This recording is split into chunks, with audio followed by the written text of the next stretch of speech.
Olá a todos, bem-vindos a mais esse vídeo aqui da nossa série de Introdução às Equações Diferenciais, e hoje a gente vai começar a entender um pouco melhor como funcionam as equações de segunda ordem, né? Quais as diferenças entre elas e as de primeira ordem, especialmente no que se refere à forma da solução geral dessas equações de segunda ordem, né? Is that Lisa? Oh, I gotta call heaven. There's an angel missing. And who's your little school friend? Wait a minute. That's Mom! Oh, my goodness, how Isn't nice? Thank you. I know two fellows who are going to get a special dinner tonight. Hey! Woohoo! Dad, do you know anything else about women? Nope, that's it. A gente viu para os PVIs de primeira ordem que nós temos lá o nosso teorema de extensionicidade de Picard, que ele estabelece condições, né, que garantam que ele tenha solução e que essa solução seja única. E agora, para as de segunda ordem, como que eu posso garantir que esse meu problema vai ter solução?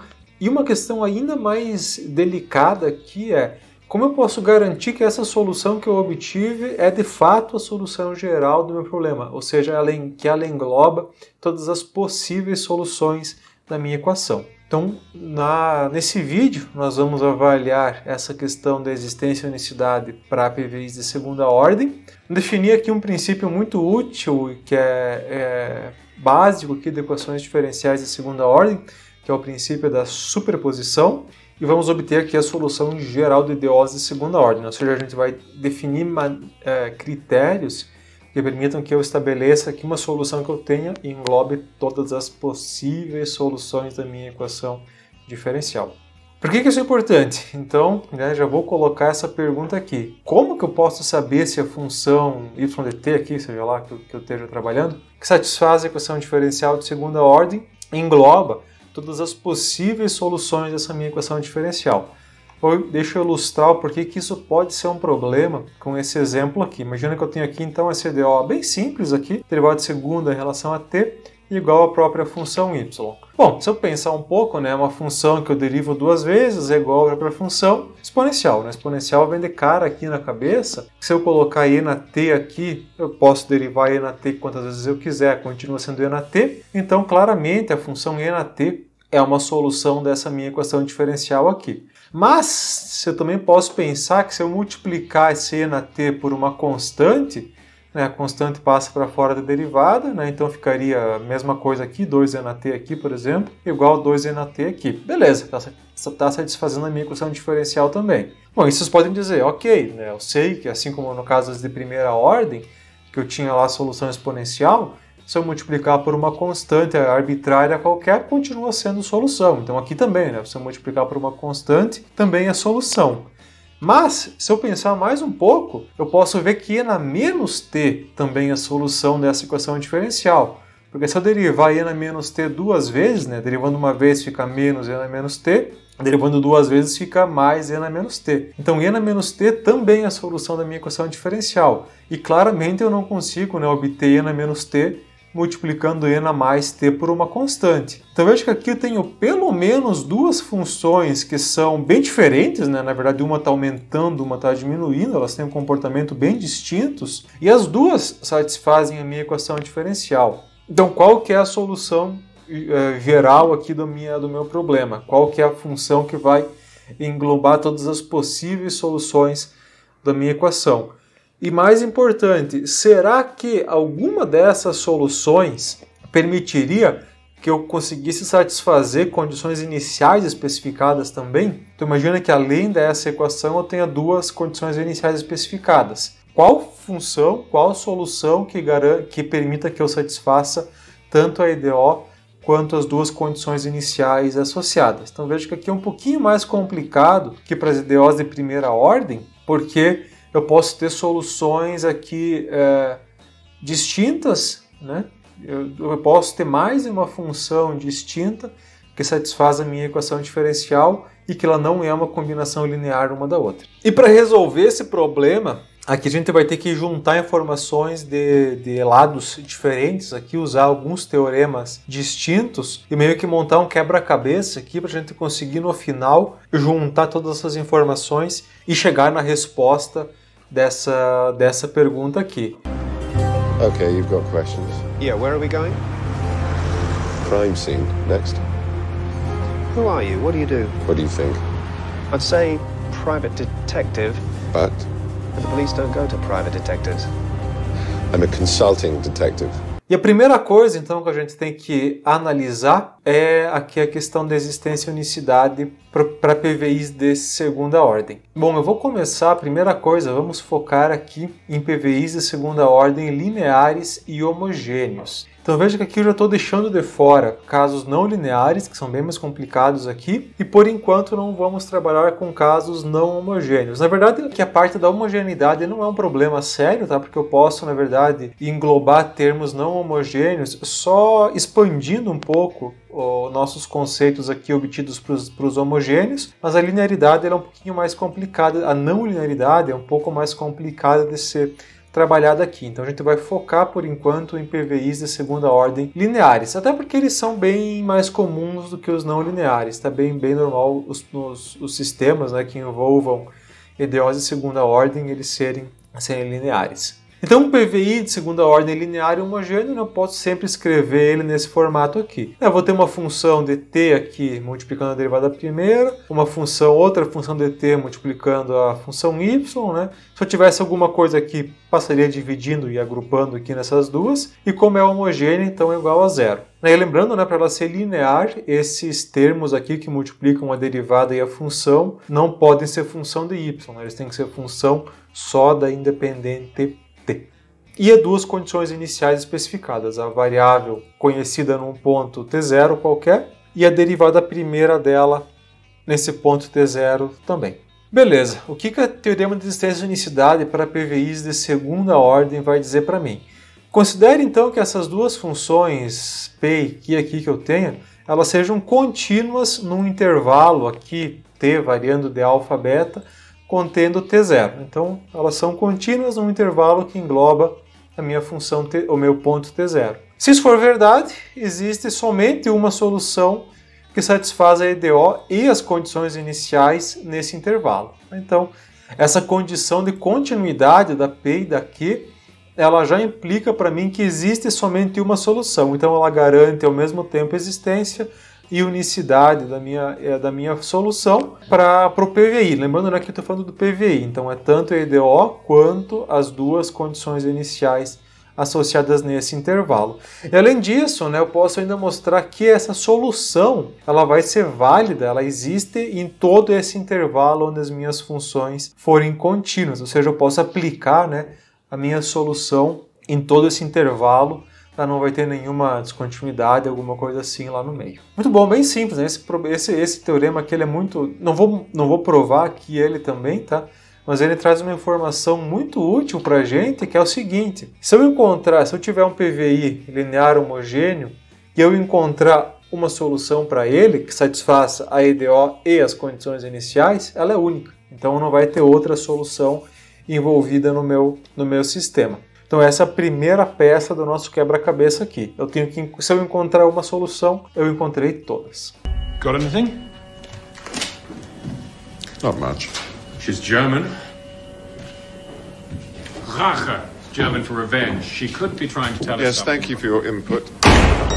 Bom, antes da gente sair à procura de alguma solução para o PVI, é muito importante, na verdade é necessário até, definir esse teorema, que é o princípio da superposição. O que ele diz? Imagina que eu tenho duas soluções, y1 e y2, de uma EDO. Então, eu não estou falando do PVI aqui, estou falando só da equação diferencial. Essa EDO homogênea aqui de segunda ordem. Bom, eventualmente, tá, eu vou utilizar essa notação de duas linhas para a derivada segunda e uma linha para a derivada primeira, aqui notação de Lagrange, para representar as derivadas, só para não ficar escrevendo, né, a função aqui, né, a derivada aqui em dois andares o tempo todo. Então, tanto faz aqui qual forma vocês prefiram utilizar. Então, se eu tiver duas soluções dessa equação diferencial, então a combinação linear dessas duas funções, ou seja, elas multiplicadas por uma constante e somadas, também vai ser a solução da minha equação diferencial. Isso é bem fácil de demonstrar, na verdade. Eu só preciso pegar essa solução aqui dada pela soma, substituir aqui na minha equação diferencial, usar aqui propriedades das derivadas, né? Lembrando que a derivada, uma constante, eu posso passar para fora, e a soma da derivada é a derivada das somas, e lembrar então do fato que por y1 e y2 serem soluções da EDO, isso significa que se eu jogar eles nessa equação aqui, ela vai ser igual a zero. Então, usando essas duas informações, é bem tranquilo para provar isso, né? Fica aí de sugestão de exercício para vocês. Mas então, vamos lembrar disso. Se eu tiver nessas duas soluções, eu posso fazer uma combinação linear delas para ter mais uma solução. E como essas constantes C1 e C2 aqui que eu estou definindo são arbitrárias, né? Porque afinal elas vão passar para fora da derivada, isso quer dizer o que para mim? Que se eu tiver duas soluções quaisquer da minha EDO, eu posso combinar elas para obter um conjunto infinito de soluções. Por que infinito? Porque essas C1 e C2 são arbitrárias. Então essa é a nossa segunda pista do nosso quebra-cabeça aqui. A gente sabe que a gente precisa encontrar só uma solução para o PVI, e a gente sabe que se a gente tiver duas soluções da EDO, a gente pode formar um conjunto infinito de soluções partindo dessas duas soluções conhecidas. Yes, where is it? She must have had a phone or an organizer. Find out who Rachel is. She was writing Rachel. No, she was leaving an angry note in German. Of course she was writing Rachel. Beleza, então vamos supor agora que de alguma maneira eu conheço essas duas soluções y1 e y2. A minha pergunta é, será que eu conseguiria encontrar um valor de C1 e C2 que satisfaçam aquelas condições iniciais? Se eu conseguir encontrar esses dois valores, C1 e C2 que satisfaçam a equação diferencial, as condições iniciais, logo eu vou ter uma solução do PVI, e a gente viu antes que tendo uma solução a gente tem todas. Então o que eu tenho que responder agora é, será que eu consigo achar um C1 e C2 que permitam que as condições iniciais sejam satisfeitas? Bom, vamos avaliar as condições iniciais então nessa solução proposta aqui, essa combinação linear que eu tenho dessas duas soluções, né, que eu estou assumindo aqui como conhecidas. Primeira condição inicial era a variável avaliada no ponto, né, então vai ficar aqui, né, C1 y1 avaliado em t0 mais c2 y2 em t0 igual, né, a y0. Lembrando aqui, né, que esse cara aqui, nesse ponto, eu estou assumindo conhecido. Esse aqui é conhecido, esse aqui é conhecido, então as minhas incógnitas aqui são C1 e C2. E a mesma coisa para a derivada primeira. Eu vou derivar essa expressão aqui, né, se o meu constante, então não vai passar para fora. Vai ficar a derivada da função avaliada no ponto, de novo, né, conhecido. Derivada da outra função no ponto igual, né, a outra condição conhecida também.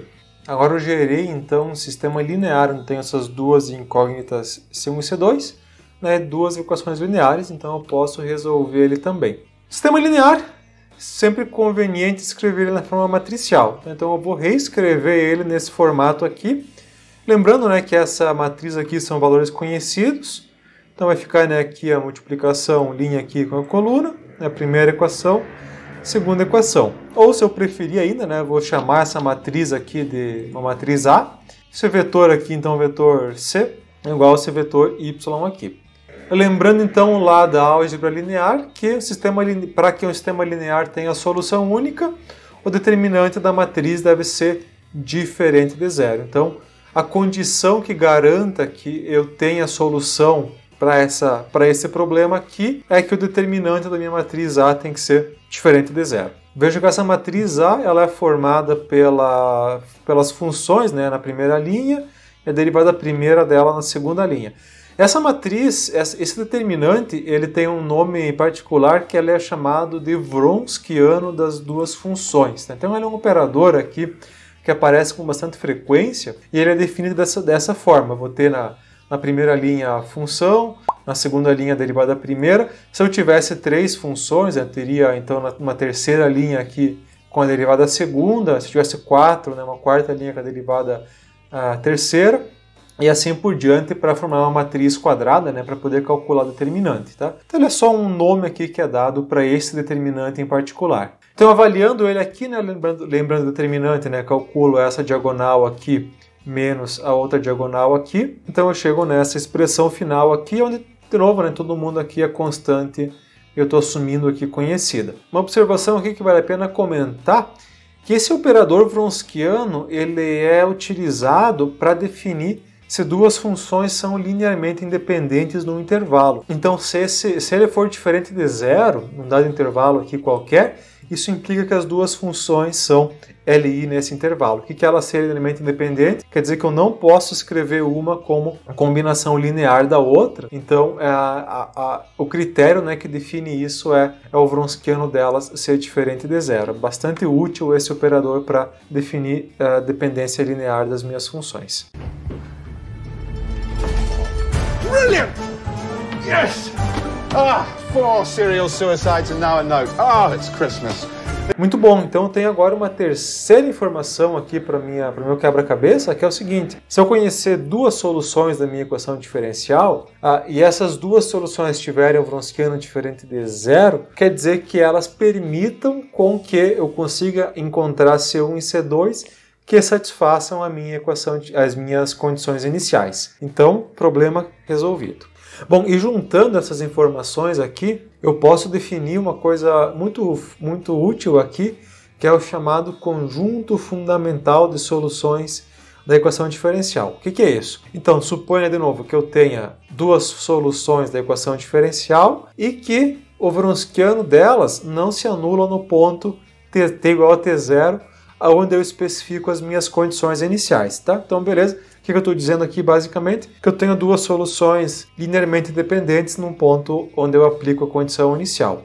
Então, vai existir C1 e C2, tal que a combinação linear das duas funções satisfaz tanto a equação diferencial, né, pelo princípio da superposição, quanto as condições iniciais especificadas pela questão do wronskiano ser diferente de zero. Então, se eu tiver essas duas soluções ali, eu vou dizer que elas formam um conjunto fundamental de soluções da equação diferencial. E finalizando, juntando todas as informações que a gente viu até agora, a gente pode definir o que é a solução geral de uma equação diferencial de segunda ordem. Então vamos resumir, né, esses teoremas aqui. Suponha então que eu tenha duas soluções, duas funções y1 e y2, que são soluções da equação diferencial aqui de segunda ordem linear homogênea. E que o wronskiano delas será diferente de zero num intervalo onde as minhas P e Q são contínuas. Porque isso, lembrando lá do primeiro teorema que a gente viu, que é o da existência e unicidade, que dizia para mim que se eu tivesse um intervalo onde a P e a Q fossem contínuas, só existiria uma solução para o PVI naquele intervalo. Então, né, aqui eu estou usando essa informação também. Isso implica, então, que a combinação linear das duas contém todas as possíveis soluções de EDO nesse intervalo, né? Ou seja, essa combinação linear aqui vai ser a solução geral da minha equação diferencial. That was amazing. You think so? Of course it was. It was extraordinary. It was quite extraordinary. Muito bom. Juntamos aqui as informações então para chegar nessa conclusão. Qual que é o nosso objetivo agora?